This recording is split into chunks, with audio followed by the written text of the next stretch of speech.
2016 లో ఒక్క రూపాయి కూడా లేని ఈ వ్యక్తి తన దగ్గర ఉన్న blackboard and chalk piece తో ఒక యూట్యూబ్ ఛానల్ ని స్టార్ట్ చేశారు. ఇలా స్టార్ట్ చేసిన ఈ యూట్యూబ్ ఛానల్ తో 9 ఏళ్లలోనే 40,000 కోట్ల కంపెనీకి చేరారు. ఒక నార్మల్ టీచర్ తన దగ్గర ఉన్న blackboard and chalk piece తో క్లాసెస్ చెప్పాలి కదా, అలాంటిది ఈ వ్యక్తి మాత్రం మన ఇండియాలో ఎడ్యుటెక్ కంపెనీలో ఒక కింగ్ గా మారాడు. అతనే అలెక్ పాండే, ఫౌండర్ ఆఫ్ ఫిజిక్స్ వాలా. మన దేశంలో నెంబర్ 1 ఎడ్యుటెక్ కంపెనీస్ అయిన బైజూస్, వేదాంత అండ్ అన్అకాడమీస్ ఏవైతే ఉన్నాయో వాటి కోర్సెస్ ని ఒక్కసారి గమనిస్తే 30,000 నుంచి 1,00,000 ఉంటుంది. అన్ని లక్షల రూపాయల కోర్సెస్ అమ్ముతున్న ఆ కంపెనీస్ కూడా నష్టాల్లో ఉన్నాయి కదా. అలాంటి రిస్కీ బిజినెస్ చేస్తున్న ఈ ఫిజిక్స్ వాళ్ళ కంపెనీ వాళ్ళ కోర్సెస్ ని కేవలం 1,000 రూపాయల నుంచి 5,000కు మాత్రమే పెడుతూ లాభాల్లో ఉంటున్నాయి. అండ్ మరీ ముఖ్యంగా ఈ బైజూస్ కంపెనీకి మహేష్ బాబు, షారుఖ్ ఖాన్ వంటి పెద్ద సినీ యాక్టర్స్ ఉన్నారు అడ్వర్టైజ్మెంట్స్ కోసం. కానీ ఈ ఫిజిక్స్ వాళ్ళకి మాత్రం ఎటువంటి సెలబ్రిటీస్ అడ్వర్టైజ్మెంట్స్ చేయలేదు. యూట్యూబ్ లోనే క్లాసెస్ చెప్తూ ఒక సింపుల్ టీచర్ ఫేస్ తోటే ఈ కంపెనీ మొత్తం నడుస్తుంది. అయినప్పటికీ ఈ కంపెనీ అనేది ప్రాఫిటబుల్ గానే ఉంటుంది. మన ఇండియాలో ఇన్ని కంపెనీస్ ఉన్నా కూడా వీటన్నిటికి సాధ్యం కాలేంది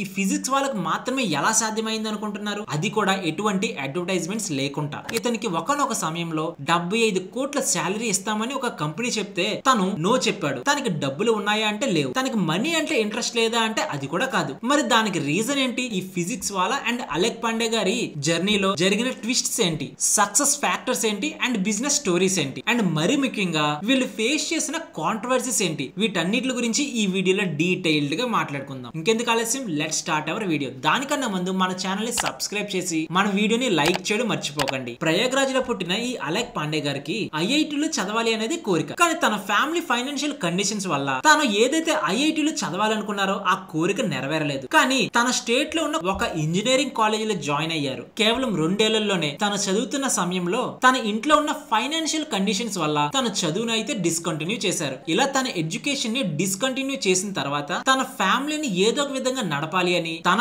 ఊరిలో ఉన్న ఒక ట్యూషన్ సెంటర్ లో 5,000 రూపాయలకి ఒక ఫిజిక్స్ టీచర్ గా జాయిన్ అయ్యారు. తనకి చదువు మీద ఉన్న ఇంట్రెస్ట్ అండ్ ప్యాషన్ తో తనకు తెలిసిన ఫిజిక్స్ నాలెడ్జ్ ఏదైతే ఉందో వాటిలన్నిటిని చాలా ఫన్నీ వేగా, కాంప్లెక్స్ టాపిక్స్ కూడా ప్రతి ఒక్కరికి సింపుల్ గా అర్థమయ్యేలాగా ఎక్స్ప్లెయిన్ చేస్తూ ఉండేవారు. ఐఐటీలో చదవలేకపోయిన ఈ అలెక్ పాండే గారు ఐఐటి అండ్ జేఈ మెయిన్స్ కోసం కొన్ని వేల స్టూడెంట్స్ కి ట్యూషన్స్ చెప్తూ ఉంటున్నారు. చాలా మంది స్టూడెంట్స్ కి ఫిజిక్స్ అంటే చాలా భయం. అలాంటి సబ్జెక్ట్ ని సింపుల్ గా ఎక్స్ప్లెయిన్ చేసి ప్రతి ఒక్కరికి అర్థమయ్యేలా చేసేవారు. తన 45 మినిట్స్ క్లాస్ లో concepts, jokes, stories and motivations అన్నిటిని మిక్స్ చేసి ఎక్స్ప్లెయిన్ చేస్తూ ఉండేవారు. ఒకనొక రోజు తన డ్యూటీ అయిపోయిన తర్వాత ఇంటికి వెళ్తున్న సమయంలో ఒక థాట్ వచ్చింది, నేనెందుకు ఒక ట్యూషన్ సెంటర్ ని స్టార్ట్ చేయకూడదు అని. కానీ తన దగ్గర స్టార్ట్ చేయడానికి డబ్బులు లేవు. సో అదే సమయంలో తను ఒక యూట్యూబ్ ఛానల్ ని స్టార్ట్ చేద్దామని అనుకున్నారు. అదే ఫిజిక్స్ వాలా. కానీ మీకు ఎప్పుడైనా డౌట్ వచ్చిందా ఈ కంపెనీకి ఫిజిక్స్ వాలా అనే పేరు ఎందుకు పెట్టారు అని? చెప్తాను వినండి. ఒక రోజు తను చాయ్ తాగడానికి వెళ్ళినప్పుడు ఒక డౌట్ వచ్చింది. చాయ్ అమ్ముతున్న వాళ్ళని చాయ్ వాలా అంటున్నారు కదా, మరి నేను ఫిజిక్స్ ఎక్స్ప్లెయిన్ చేస్తున్నాను కదా, మరి నన్ను ఎందుకు ఫిజిక్స్ వాలా అనకూడదు అని చెప్పి తను ఒక యూట్యూబ్ ఛానల్ ని స్టార్ట్ చేశారు. అదే ఫిజిక్స్ వాలా. అలా తను 2016 లో తన దగ్గర ఉన్న బోర్డ్ అండ్ చాక్ పీస్ తో అండ్ తన దగ్గర ఏదైతే ఫోన్ ఉందో దానితో రికార్డ్ చేస్తూ యూట్యూబ్ ఛానల్లో తన మొట్టమొదటి వీడియోని అప్లోడ్ చేశారు. తను చేస్తున్న స్టార్టింగ్ వీడియోస్ లో ఎటువంటి ఫ్యాన్సీ లైటింగ్ లేదు అండ్ యానిమేషన్స్ కూడా లేవు. సింపుల్ గా తన ఫన్ వేలో ఎక్స్ప్లెయిన్ చేసిన కాన్సెప్ట్స్ మాత్రమే ఉండేవి. అలా తను ఒక వీడియో తర్వాత మరొక వీడియో అప్లోడ్ చేస్తూ ఉన్న సమయంలో 2016 లో రిలయన్స్ జియో అనేది వచ్చింది. అలా రిలయన్స్ జియో రావడంతో మన ఇండియాలో ఇంటర్నెట్ ఎరా పెరిగిందని చెప్పొచ్చు. సెల్ ఫోన్ ఉన్న ప్రతి ఒక్కరు ఇంటర్నెట్ ని యూజ్ చేయడం స్టార్ట్ చేశారు. తనకి అప్పటి వరకు ఏదైతే వేలల్లో వస్తున్న వ్యూస్ ఉన్నాయో అవి లక్షలుగా మారాయి. లక్షలుగా ఉన్న సబ్స్క్రైబర్స్ ఎవరైతే ఉన్నారో వాళ్ళు మిలియన్స్ గా మారారు. తన వీడియోస్ ఎంతలా ఫేమస్ అయ్యాయి అంటే యూట్యూబ్ ని ఓపెన్ చేసి జేఈఈ ఫిజిక్స్ అని సెర్చ్ చేశారనుకోండి, టాప్ వీడియోస్ లో ఫిజిక్స్ వాళ్ళ వీడియోస్ మాత్రమే వచ్చేవి. అంత ఫేమస్ అయింది ఈ ఫిజిక్స్ వాళ్ళ యూట్యూబ్ ఛానల్. తనకు అప్పుడు అర్థమైంది ఏంటంటే కంటెంట్ ఉంటే ఎటువంటి మార్కెటింగ్ నీడ్ లేదు, ఖచ్చితంగా సక్సెస్ అనేది వస్తుంది అని భావించారు. అలా ఆ సమయంలో అంత ట్రెమెండస్ గ్రోత్ రావడంతో అప్పటి వరకు ఎలాగైతే పార్ట్ టైం ఫిజిక్స్ వాళ్ళగా ఉన్న ఈ వ్యక్తి తన జాబ్ రిజైన్ చేయడంతో ఫుల్ టైం ఫిజిక్స్ వాళ్ళగా మారారు. తను ఎంత ఫాస్ట్ గా గ్రో అయ్యారో తెలుసా? 2017 లో 1,00,000 మంది సబ్స్క్రైబర్స్ ఉంటే 2019 కి 2 మిలియన్ సబ్స్క్రైబర్స్ కి చేరారు. అండ్ ఫైనల్ గా 2020 కి 7 మిలియన్ సబ్స్క్రైబర్స్ తో 36 మిలియన్స్ స్టూడెంట్స్ కి ఎడ్యుకేషన్ చెప్తుంది ఈ ఫిజిక్స్ వాళ్ళ యూట్యూబ్ ఛానల్. కానీ ఈ స్టోరీ మొత్తానికి ట్విస్ట్ ఎక్కడొచ్చిందో తెలుసా? 2020 లో. కానీ అది కోవిడ్ వల్ల కాదు, ఒక వ్యక్తి వల్ల. అతనే పారేఖ్ మహేశ్వరి గారు. ఒక రోజు ఈ అలెక్ పాండే గారు, మహేశ్వరి గారు వీళ్ళిద్దరూ కలిసి కొన్ని మాట్లాడుకున్న సమయంలో మీకు మంచి మంచి స్టూడెంట్స్ సపోర్ట్ ఉంది అండ్ మంచి నాలెడ్జ్ కూడా ఉంది. మీరు ఎందుకు సపరేట్ ప్లాట్ఫామ్ ని స్టార్ట్ చేయకూడదు అని ఒక ఆలోచన తీసుకువచ్చారు ఈ మహేశ్వరి గారు. అండ్ ఈ ప్రతీక్ మహేశ్వరి గారు ఐఐటిలో తన గ్రాడ్యుయేషన్ చేసుకుని టెక్ బ్యాక్గ్రౌండ్ తో ఉన్నారు. అలాంటి ఇతను చెప్పిన మాటలు విని ఫైనల్ గా 2020లో ఈ అలెక్ పాండే గారు ఒక యాప్ ని తయారు చేశారు. అదే PW. యూట్యూబ్ లో వీళ్ళు ఏదైతే ఫ్రీ కంటెంట్ ఇస్తున్నారో ఆ నమ్మకాన్ని అక్కడ అలాగే ఉంచుదాం. మనం క్రియేట్ చేసిన యాప్ కి ఎవరైతే స్టూడెంట్స్ వస్తున్నారో వాళ్ళందరికీ ఒక స్ట్రక్చర్ ఆఫ్ బ్యాచెస్ ని క్రియేట్ చేసి వాళ్ళకి మంచి కంటెంట్ ఇవ్వాలి అని అనుకున్నారు. ఇలా యాప్ ని క్రియేట్ చేద్దామన్న సమయంలో ఈ అలెక్ పాండే గారికి ఒకటే క్వశ్చన్, ఆల్రెడీ నా కంటెంట్ అంతా యూట్యూబ్ లో ఫ్రీగా ఉంది కదా, మరి అలాంటిది మా స్టూడెంట్స్ నా యాప్ కి వచ్చి నా కోర్సెస్ ని ఎందుకు కొంటారు అని. కానీ ఇక్కడ ఇంట్రెస్టింగ్ థింగ్ ఏంటి తెలుసా, వాళ్ళు ఎప్పుడైతే ఒక యాప్ ని లాంచ్ చేశారో లాంచ్ చేసిన మొట్టమొదటి రోజే ఎక్కువ స్టూడెంట్స్ డౌన్లోడ్స్ చేయడం వల్ల ఆ యాప్ అనేది క్రాష్ అయిపోయింది. అసలు స్టూడెంట్స్ వస్తారనే డౌట్ దగ్గర నుంచి వాళ్ళ స్టూడెంట్స్ ఎక్కువగా రావడంతో యాప్ అనేది క్రాష్ అయిపోయేలా జరిగింది. ఇలా లాంచ్ చేశారు, ఓకే, స్టూడెంట్స్ కూడా వచ్చారు. కానీ ఇక్కడ క్వశ్చన్ ఏంటంటే అప్పటి వరకు మన ఇండియాలో టాప్ ఎడ్యుటెక్ కంపెనీస్ ఏవైతే బైజూస్, అన్అకాడమీస్ ఉన్నాయి కదా, వాళ్ళందరూ 30,000 నుంచి 1,50,000 వరకు ఒక్కొక్క కోర్స్ కి ఛార్జ్ చేస్తూ ఉంటుంటే ఫిజిక్స్ వాళ్ళ కోర్స్ మాత్రం కేవలం 1,000 రూపాయల నుంచి 5,000కి మాత్రమే ఉండేది. అండ్ మరీ ముఖ్యంగా వాళ్ళ కోర్సెస్ ఏవైతే ఉంటాయో వాటిల్లో సగం కాన్సెప్ట్స్ అనేవి ఫ్రీగానే వాళ్ళు యూట్యూబ్ ఛానల్లో కూడా చెప్పేవారు. మరి అలాంటిది ఈ ఫిజిక్స్ వల్ల ఎలా ప్రాఫిటబుల్ గా ఉంది అండ్ ఎలా గ్రో అవుతుంది, ఇవన్నీ ఇప్పుడు మాట్లాడుకుందాం. వీళ్ళు ఫస్ట్ ఇంత ఫేమస్ అవడానికి గల కారణం వీళ్ళ ఫ్రీమియం స్ట్రాటజీ. ఈ ఫ్రీమియం స్ట్రాటజీ గురించి మీకు క్లియర్ గా చెప్పాలి అంటే మూవీస్ లోకి వెళ్దాం. యూట్యూబ్ లో మీకు ఒక మూవీ రిలేటెడ్ ఒక ట్రైలర్ వస్తుంది, లేదంటే టీజర్ వస్తుంది. అవి మీరు ఏమైనా డబ్బులు ఇచ్చుకుంటారా? కాదు కదా, ఫ్రీయే కదా. అలా ఫ్రీగా ఆ ట్రైలర్ ని చూపించి మనలాంటి ఆడియన్స్ ని మూవీకి రప్పించేలా చేస్తున్నారు కదా.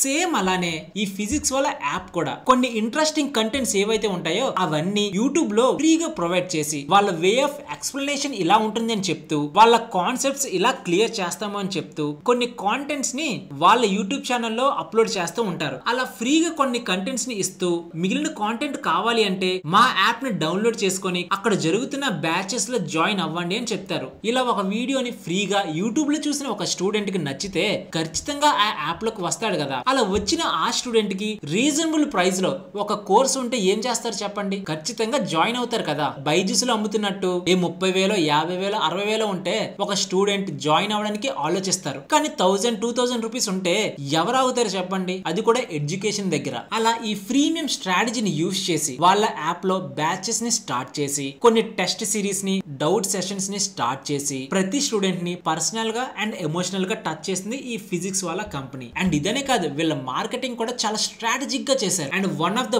మోస్ట్ పవర్ఫుల్ స్ట్రాటజీ ఏంటి తెలుసా? వీళ్ళ ప్రైజింగ్. బైజూస్, అన్అకాడమీ, వేదాంతు కంపెనీస్ కి వీళ్ళ కోర్సెస్ ఏవైతే 30,000 నుంచి 1,50,000 ఉంటాయో అవి కొనడానికి వాళ్ళు చేసే ప్రయత్నాలు అన్నో ఎన్నో కాదు. పేరెంట్స్ కి లోన్ ద్వారా ఈఎంఐస్ ఇస్తూ ఉంటారు. డోర్ స్టెప్ డెలివరీ కూడా చేసేవారు. కానీ ఈ ఫిజిక్స్ వాళ్ళ మాత్రం అలా కాదు. ఒక ఆన్లైన్ బ్యాచ్ లోకి రావాలి అంటే మాక్సిమం 5,000 అండ్ మినిమం 1,000 రూపీస్ మాత్రమే ఒక కోర్స్ ప్రైస్ ఉంటుంది అని చెప్తారు. అండ్ అదే మీకు ఆఫ్లైన్ కోర్స్ కావాలి అంటే సుమారుగా 35,000 ఉంటుంది. కానీ అదే ఆఫ్లైన్ కోర్స్ మిగిలిన కాంపిటేటర్ కంపెనీస్ కి వెళ్లారు అంటే సుమారుగా 1,00,000 నుంచి 3,00,000 ఉంటుంది. చూసారా ఈ కంపెనీకి మిగిలిన కంపెనీస్ కి ఎంత డిఫరెన్స్ ప్రైస్ వేరియేషన్ లో? ఇందులో ఏముంది, బైజూస్ ఎక్కువ ప్రైస్ కి అమ్ముతుంది కదా, ఎక్కువ లాభాలు వస్తాయి. ఈ ఫిజిక్స్ వాళ్ళకి తక్కువ ప్రైస్ కి అమ్ముతుంది కాబట్టి తక్కువ ప్రాఫిట్ వస్తుంది అని మీరు అనుకుంటారు. కానీ ఒక చిన్న క్యాలిక్యులేషన్ చేద్దాం. సపోజ్ బైజూస్ కి 50,000 స్టూడెంట్స్ ఉన్నారనుకోండి. ఒక్కొక్క కోర్స్ ప్రైస్ అనేది 50,000 రూపీస్ అయితే వాళ్ళ రెవెన్యూ అనేది 2,500 crores కదా. సేమ్ అలానే ఈ ఫిజిక్స్ వాళ్ళకి స్టూడెంట్స్ ఎక్కువ కదా.